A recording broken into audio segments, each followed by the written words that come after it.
I just might be in your hood.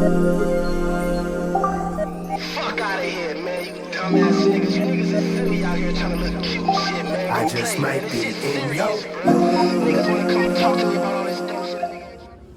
Yo, what's going on YouTube? King checking in. How everybody doing, man? I'm feeling good. I'm feeling great. You know what I mean? You know, ever since this switch over to this company I've been wanting to work for like the last, I say about the last 5 years. Finally got an opportunity to come over here to see all the fuss is about. Everybody talking about pay this, money this, book your own loads that, you know. So I finally got a taste of it myself. Here's my first week settlement. Alright, I'm not gonna be the kind of person like other YouTubers may have did, you know, put the whole screenshot of the pay stub and all that, this and that. Too much information, all that. You can either believe me or you choose not to believe me. I ain't got a reason to lie to y'all. I don't even know who y'all are or whoever you's even watching this. So from my last video or one of my previous videos, the book of my first load, the whole gripe with that, and you know, it was a really cheap load. It really was. I mean, it was coming out of Colorado. It was going, you know, 700 odd miles, and I think the pay, like the total pay on it was like $1,000, you know, or something like that. And the way LandStar do it, for those who don't know, is, and this is very important for y'all, especially if y'all do orientation, if y'all kind of trying to get a feel of how the breakdown happens, because everybody knows LandStar takes a cut, right? Now, whether if you have your own trailer or not, or if you do flatbed or van, doesn't matter, right? You just need to know the percentage that they take. The percentage that they take is out of the line haul, right? So let me give you two different examples. One example is, let's say a load pay $1,000 and it goes 500 miles, right? $2 a mile, something real simple. You know, $1,000 line haul. Now, if the $1,000 is the actual line haul, and let's say they got a separate section called like the accessorials, and that usually is like stop pay, hazmat pay, fuel surcharge, and fuel surcharge can vary week to week or load to load. I'm still learning that myself. I know the fuel surcharge, let's say on this load, was like 30 cents a mile, right? So the fuel charge is 30 cents a mile, and the miles that the load is paying is 500. Then it's obvious, easy math, your fuel surcharge is $150. That would be listed under accessorials. If I'm saying the word right, I don't know. I'm still working on that word. New word I ain't really used much yet, you know. Then it would be $1,000 for the line haul plus $150, which will make a total of $1,150.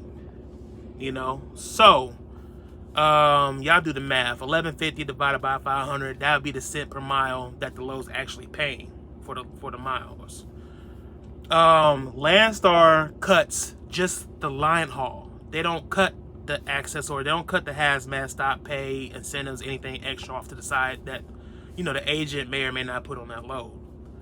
So if they cut, let's say 35% of 1,000, easy math, leaves you with 650, right? They take 350, you keep 650.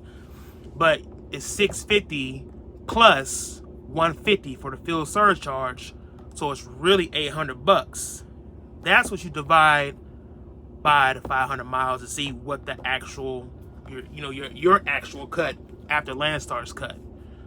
Now, that's the first scenario. The second scenario is something that they teach us in orientation to really pay attention to.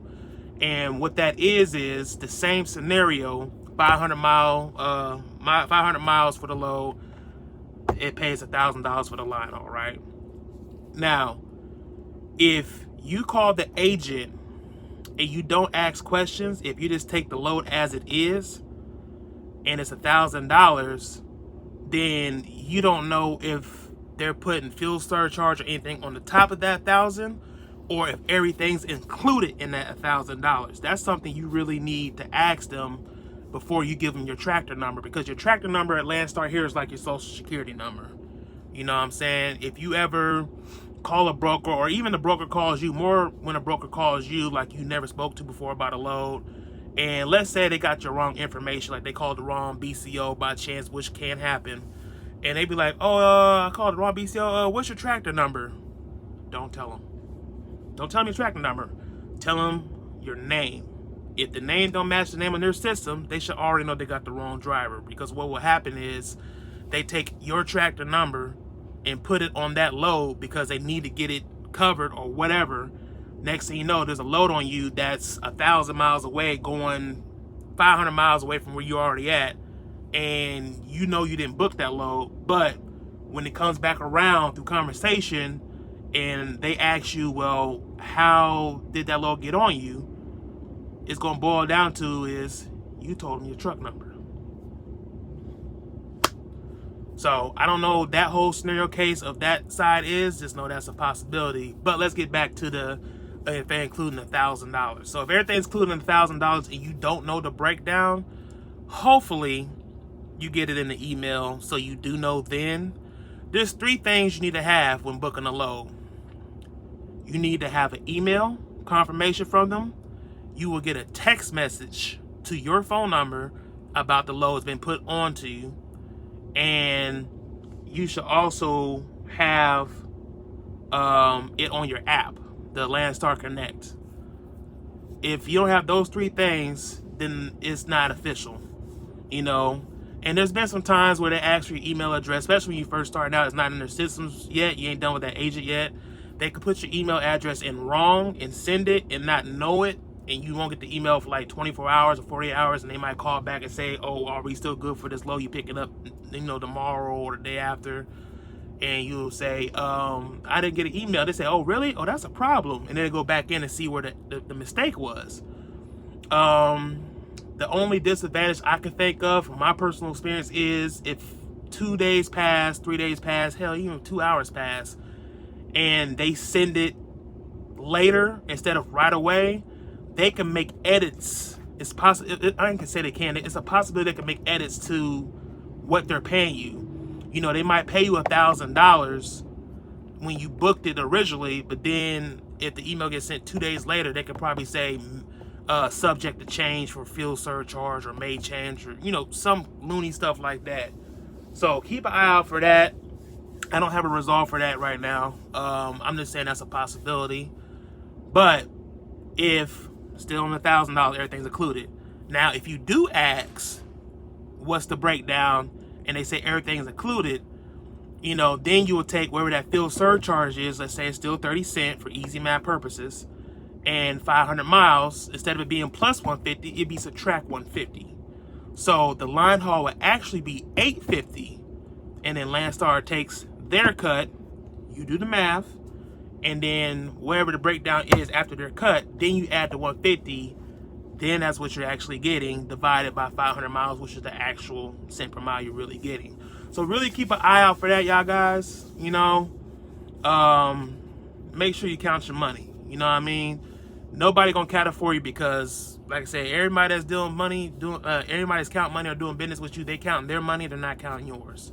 They know how much they're making. They're not paying attention to how much you're making. You know what I'm saying? Only you control what you're making at this with this carrier. You know, you choose when to work, when you don't want to work, what loads you want to take, what loads you don't want to take. I mean, worst case scenario, something happens, a load cancels on you that has nothing to do with you, or for whatever reason you can't do a load after you book it.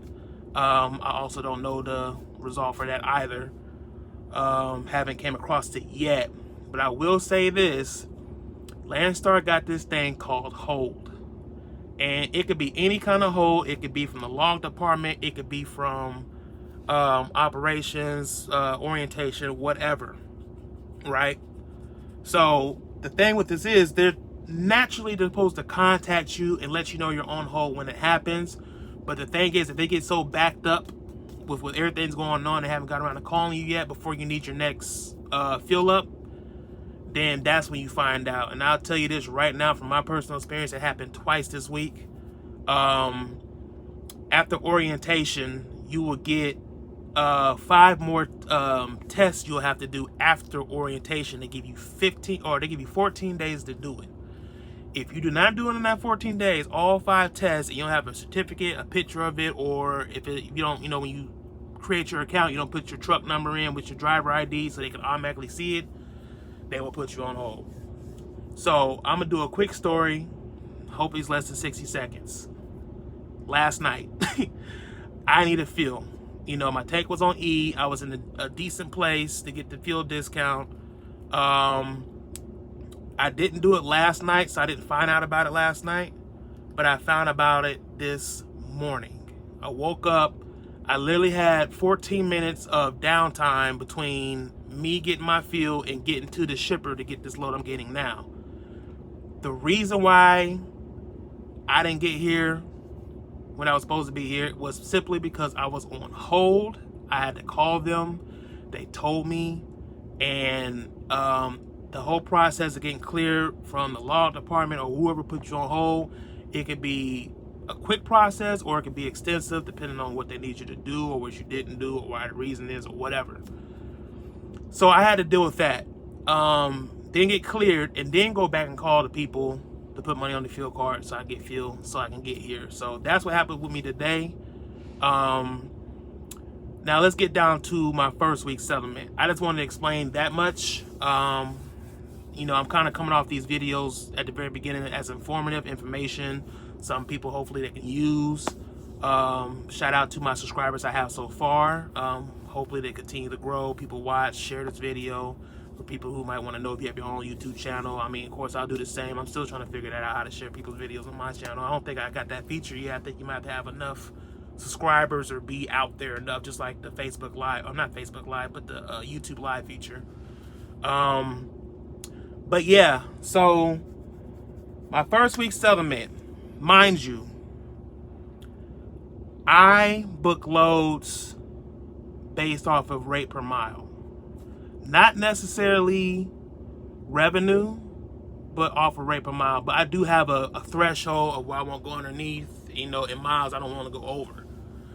So my average cent per mile, I haven't did all the math yet, but I will tell you this: I made money.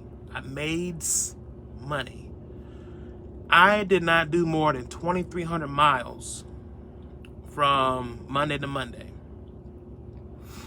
And the settlement came in, the gross, and this is after fuel, after LandStar's cut and after fuel, $3,200, a little shy of $3,200.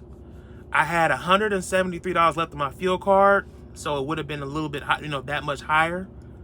But the thing is, when you call for fuel advances to put on your card, they'll ask you how much you need, and it depends on how good you are with adding discounts and knowing exactly what you need, how much you need in your fuel tank and where you're going and all that. I just do like an estimate, so obviously I went over because I'm not accustomed with the fuel discounts yet. I mean, I stopped twice and I didn't know what the actual discount was, so that's why I have money left over. Just because you put $500 in your tank doesn't mean it takes all the $500 on your fuel card, because the discount is going while, at the same time while that's happening. So you might only end up putting like 425 out of 500 in your fuel tank and have 75 left over because of the discount. So I'm still learning that. Mind you, this is my first week. Don't make fun of me. Don't laugh at me. I'm still learning, just like all y'all will have to learn who's coming to LandStar. I mean, if you've been here, 6 months up to, 29 years or whatever the case is, then you already know pretty well. But yeah, shy of $3,200, and mind you, I didn't even do 2,300 miles. I booked a lot of loads that were short, 400 miles here. I booked some 300-mile loads, but those loads that I booked 2 different ones. They was paying over $4 a mile, bro. I mean, the revenue was like $1,400 for like 320 miles or some stuff like that. And mind you, I picked that up and drop it. And it's light too. Pick it up, drop it, and chill. I mean, I picked up a load yesterday and I delivered it yesterday night because their availability is open that long. So I got that load on and off like that, and that was over $4 a mile. And that leave me room to deadhead to where I'm at now to get my next load with a fresh clock. So it really depends on how you dispatch and how you plan yourself. I I feel like my potential could have been a little bit higher. I probably could have got another load in, maybe 2 loads last week, but I didn't want to overexert myself because I'm still learning. I didn't want to do too much and not know what could happen. I didn't want to break down. I didn't want like these hold issues. You know, I'm still kind of learning, you know what I mean? So taking it one step at a time. Revenue, definitely, I'm expecting for it to go up. So that's pretty much my video, y'all. You know, any questions, comment below. You know, I will definitely get back to it. Other than that, enjoy your week. Hopefully it's profitable because I can't complain about mine. All right, y'all. Check it out.